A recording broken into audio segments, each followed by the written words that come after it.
It's very clear we have a bipolar nation. You're either APC or SLPP and nothing else, right? We decided to challenge the orthodoxy. We decided that because of values that we share, constitutionality, rule of law, freedom, freedom of speech, freedom of association, and the strong belief that we wanted a great Sierra Leone, we wanted a great nation. So we decided to come together, many of you, and we stayed the course. It was not easy, tough. People did not even give us a chance to survive 6 months. We defied them. We've been together 5 years, and then we dared to form a new party and decided to challenge everybody and the establishment, the status quo. So I think we should applaud ourselves. Obama says we should have the audacity of hope. We had the audacity to say Sierra Leone can be great. Yes. We had the audacity to say that our people deserve better. Yes. Yes. And we had the audacity to tell people that they were corrupt and they had a kleptocracy that was keeping people behind. So ours is a movement for change, a movement for progress. And we have to remember that we were not in this for immediate gain. We knew it was a marathon. We know that in African politics, many times things are not done the right way. We know it's dangerous, but we decided to try it.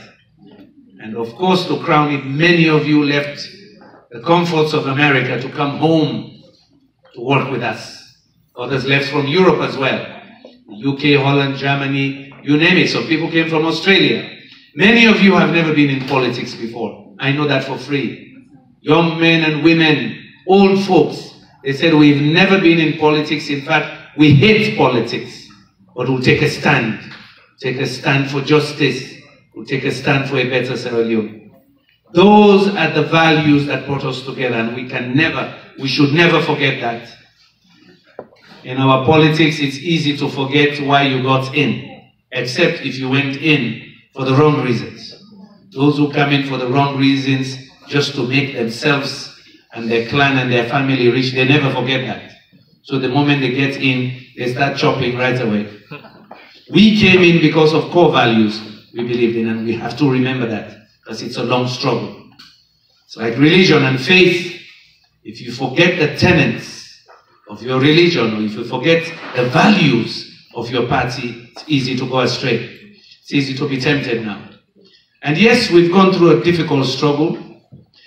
The Imam today in the mosque was asking us whether we consider the bottle half full or half empty. People like me are always positive. We consider it half full. So we're grateful to the Almighty, in fact, that He gave us the opportunity to stand forward to say we want to help lead our country and change it. And many of you joined. So we're grateful. We didn't achieve the goals that we had set, but we achieved some. We proved some things in that country. Young men and women came out in large numbers demanding change. We got change, but not the full change we wanted. We called people out for what they had done wrong to that nation. And now the job has started that we have to keep that advocacy. Change does not come overnight. Does not come overnight. You know the civil rights struggles here. We've seen the struggles elsewhere. Whether it's Mandela and others. If you want justice, Gandhi, it's another name. If you want justice, it takes a long time. Those who are unjust, those who know power gives them authority over others to do injustice, they never let go. It's a struggle. But that should make us even more determined. The good news is we've proven something. That we can form a party that can survive. The fact that I'm in the United States 4 months after losing the presidency, because you invited me, people are shocked. I've seen the debates in a number of the fora. I've also got some calls from even those in other parties. Say, wow, you guys are really bold. Elections just finished, and your people are calling you and you're going around the states. I say, yes, that's what makes us different. We're different. So it's not just a one show. We're different. And we intend to be different. because we wanted change. Business as usual keeps our nations back. 56, 57 years after independence, we're still amongst the 10 poorest countries in the world. We still have 60% youth unemployment. 70% of our population is still living below $2 a day. Last year we were ranked the 5th most hungry country in the world. 7 million people with so much rainfall. Highest maternal mortality rate. One of the highest infant mortality rate. So tell me, what changed in the 57 years? It got worse. The days of our fathers and some of the history our MC mentioned, we were amongst the best in the world. We were better off than Malaysia. Yes. Yes, our currency was more valuable than the dollar. Yes. We were exporting rice in the 50s. Today we import almost $200 million worth of rice. We can't feed ourselves. Is that something to be proud of? All we are known for is bad things. It is not a civil war where we amputate people. It is for corruption. Always for the wrong reasons. We cannot be proud of that.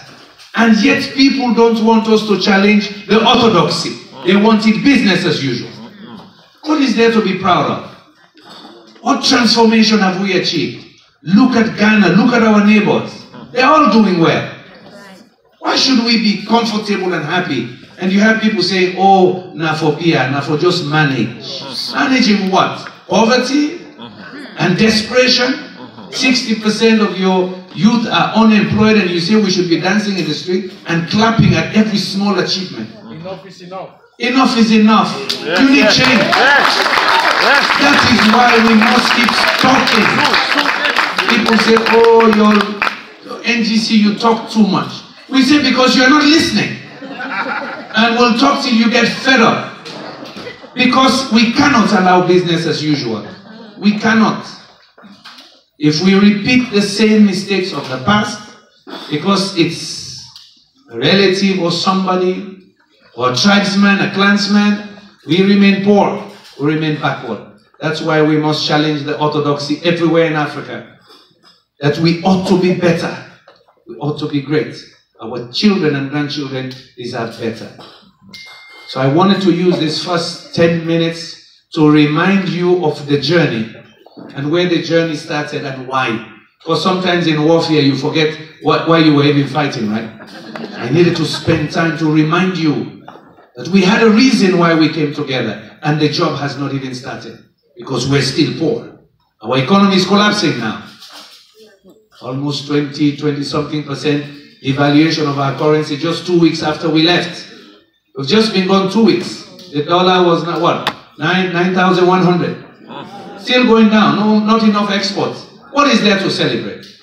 Yet I see our nation is still in that short-termism. You know, politicians like the short-term. Short-termism. I see people clapping already and dancing again. I say, wow, they forgot so soon. They forgot so soon. That's why NGC has to keep speaking out. So going forward, we need to restructure ourselves. We've learned a lesson. We've learned a lesson. We played the game, we were defeated. Not because we were not good, not because we didn't have support, but because again the system decided to fight back. Yes, the system decided to fight back. Tribalism and regionalism kicked in. We, NGC, said we're not for that. We want to be inclusive. Yes. We're one Sierra Leone. Yes. Yes. So we have to learn from the mistakes we made. We made some mistakes. I think we were too ambitious. We wanted to cover the whole country. Next time we will not. We'll be more targeted and strategic in our approach. Next time we'll find people who will protect our vote too. Yes. Next time they will not steal our votes, yes, right? Yes, yes, yes. Next time they will not. So as you do in America, you do SWOT analysis, right? Those of you who are in business school, SWOT analysis. You analyze your strengths, your weaknesses, you look at the opportunities and the threats ahead of you. So we have to look at what we did wrong. We have to look at the threats that are there. And they're real threats. Because when you speak the truth, you speak for constitutionality, you become a problem too. Because those who are not doing the right thing will come after you. But we have to be ready for that. But I see opportunity. Our youth are hungry for their jobs. They are hungry for change. They don't want business as usual. They don't even want cosmetic changes. We have to keep reminding them about what is better, what is